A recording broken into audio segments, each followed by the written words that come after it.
By the end of this video, you're going to know how to build tension and empathy in your story so that your readers can't help but keep turning pages. How do you create this tension in your story? Well, where does tension come from in our own lives? It comes because we want something and someone or something else is getting in our way. The tension in our story comes from when the protagonist is going after what they want and more blocks are getting in their way. This is also what builds empathy in our story as the reader reads themselves into the story as our protagonist suffers to get what they want. Those things that our protagonist keeps running into, those are called progressive complications, and they ultimately lead to a turning point, and that's what we're going to cover in this video. My name is Tim Grahl. I'm the CEO of StoryGrid, and I've been working with writers for over 15 years.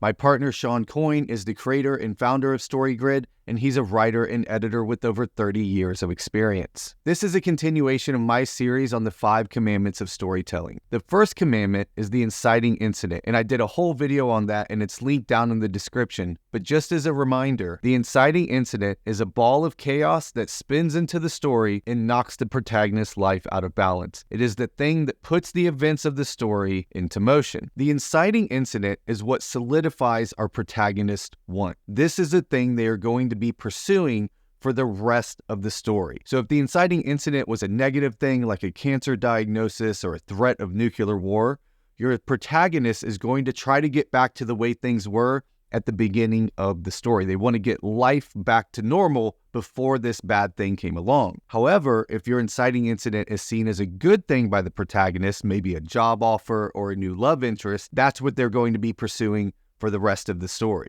They're trying to get the job offer. They're trying to get that love interest. And it's at this point that we get to screw up our protagonist's life and make them suffer with some progressive complications. As a quick example, let's just imagine you wake up in the morning, you stumble out to the kitchen, and you want a cup of coffee. And you realize your partner is sitting on the couch and they used the last of the coffee to make the last cup of coffee and they're already drinking it.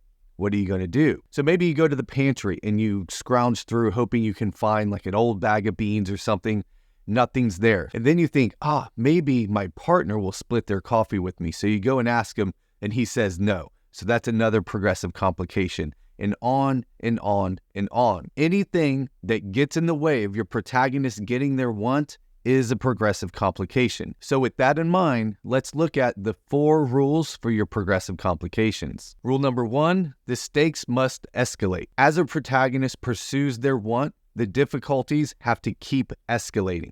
So if we were to draw it out on a scale and keep track of it, the conflict and the anxiety our protagonist is both producing in the reader and experiencing themselves must continue to escalate. Towards the beginning of our story, the progressive complications don't seem that bad. It doesn't create a lot of anxiety. And then throughout the story, it gets worse and worse and worse. So the stakes must escalate throughout the story. Rule number 2, the choices must grow in irreversibility. As these stakes are progressively getting worse and worse for the protagonist, it's creating this spider web around them where more and more they can't go back to the way things were. And this is going to keep pushing our protagonist forward towards a turning point in crisis, which we'll get to in a little bit. But the idea here is that at the beginning, they have to make a choice that they can probably go back. And then the second progressive complication, it'll be a little harder, but they can still go back on it. And then as the progressive complications continue, it gets harder and harder to go back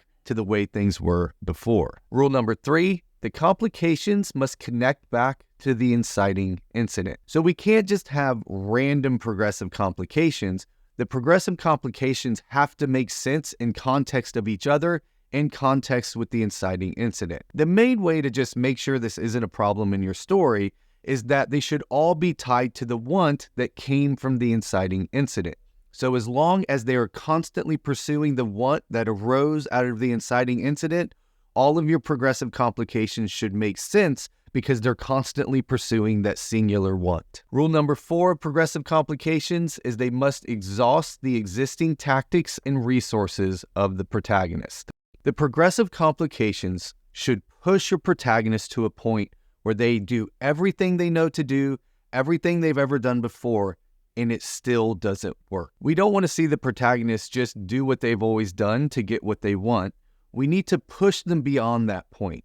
This is how you're going to build that empathy with the reader, is we're going to watch the protagonist get to the point where they are lost and they don't know what to do, and we have to see what they do at that moment in time. This is when that true character of your characters shows through. It is this progressive complication that pushes your protagonist into unknown territory where they don't know what to do that is the turning point of your story. At this turning point, they have done everything they know to do to get what they want, and it's all failed. They've used everything out of their normal bag of tricks.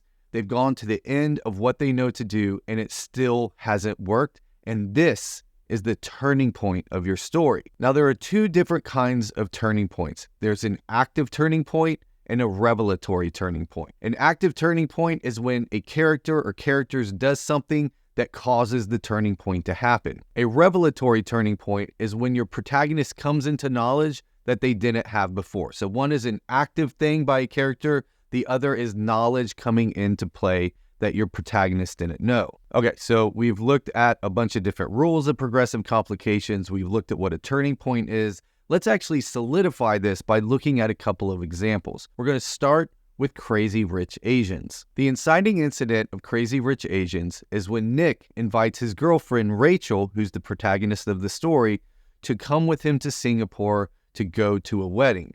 But really, she's going to meet his family. And that's the whole point here. Rachel wants his family, personified in his mother, to accept her. Now, it starts off pretty good. She meets his friends. They all love her. She goes to a party. She's being polite. She's being nice. And when she meets the mother, it seems to go okay, but something's off. She even buddies up to the grandmother to try to get into her good graces. She goes to the bachelorette party and goes along. Even when she's attacked, she just tries to not make a big fuss and just go along so that everybody will like her. And then she goes over to the family's house. They're making dumplings. She's with the grandmother, the mother, other family members. But then Eleanor, the mother, pulls her aside and she says, "You will never be enough." And this is the turning point. This is the revelatory turning point where Rachel gets information that she didn't have before, which is that she will never be good enough. And this is the moment where she realizes she can't do it. There is nothing that she can do. She's done everything she knows to win over Eleanor's respect and everybody else's, and it hasn't worked. And this pushes her past the point of knowing what to do.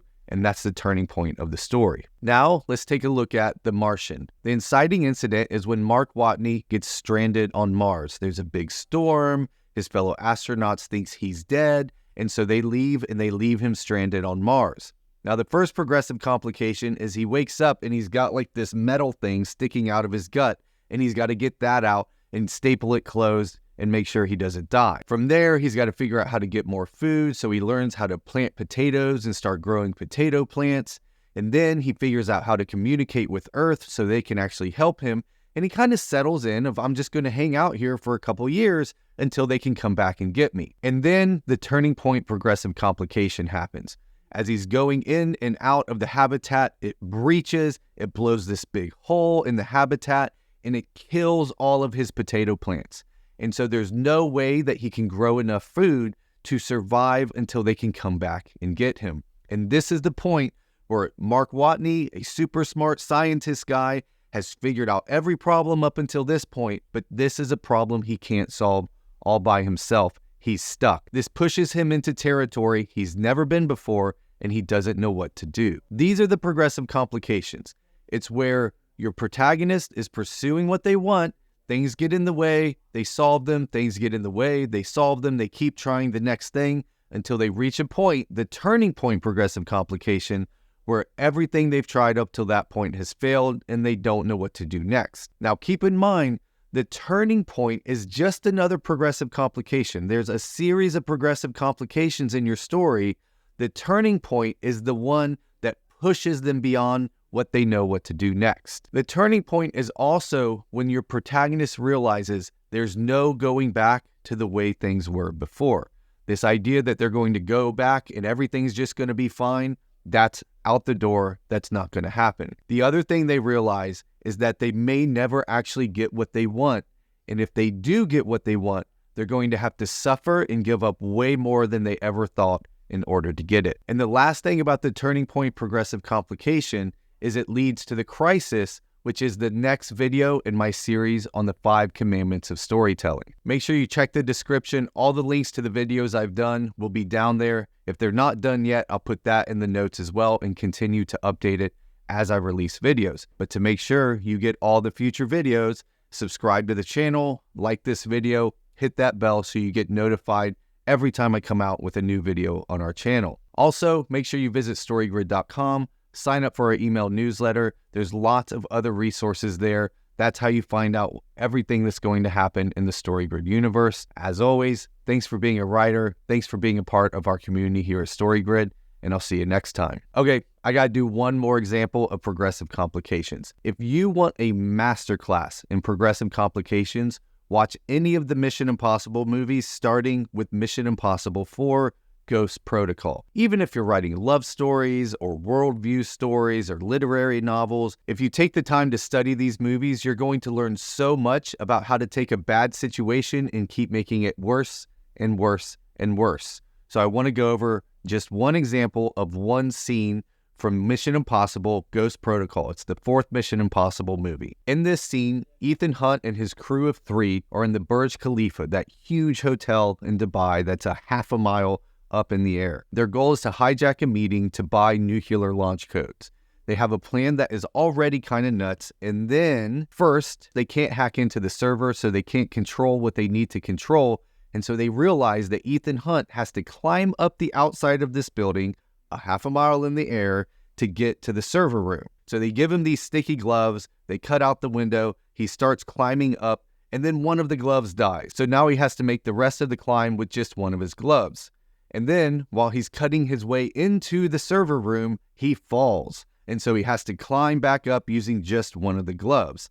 And then he finally makes it into the server room, and just as he does, his final sticky glove fails, and he has no way to get back down to his hotel room, which is their base of operations. Then, at this moment, one of the villains shows up early, which shortens the already short timeline that they had for him to get back down to their hotel room. So Ethan finds a long rope, he ties it, he jumps out of the window, starts running down the side of the building, but the rope is too short.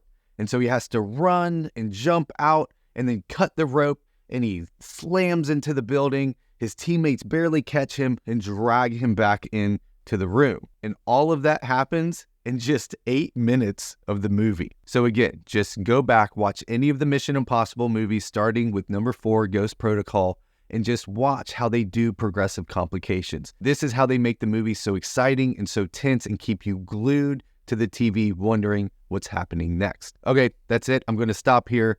I love progressive complications. They are how you add tension and empathy to your story. So study them, and I'll see you in the next video when we talk about the crisis.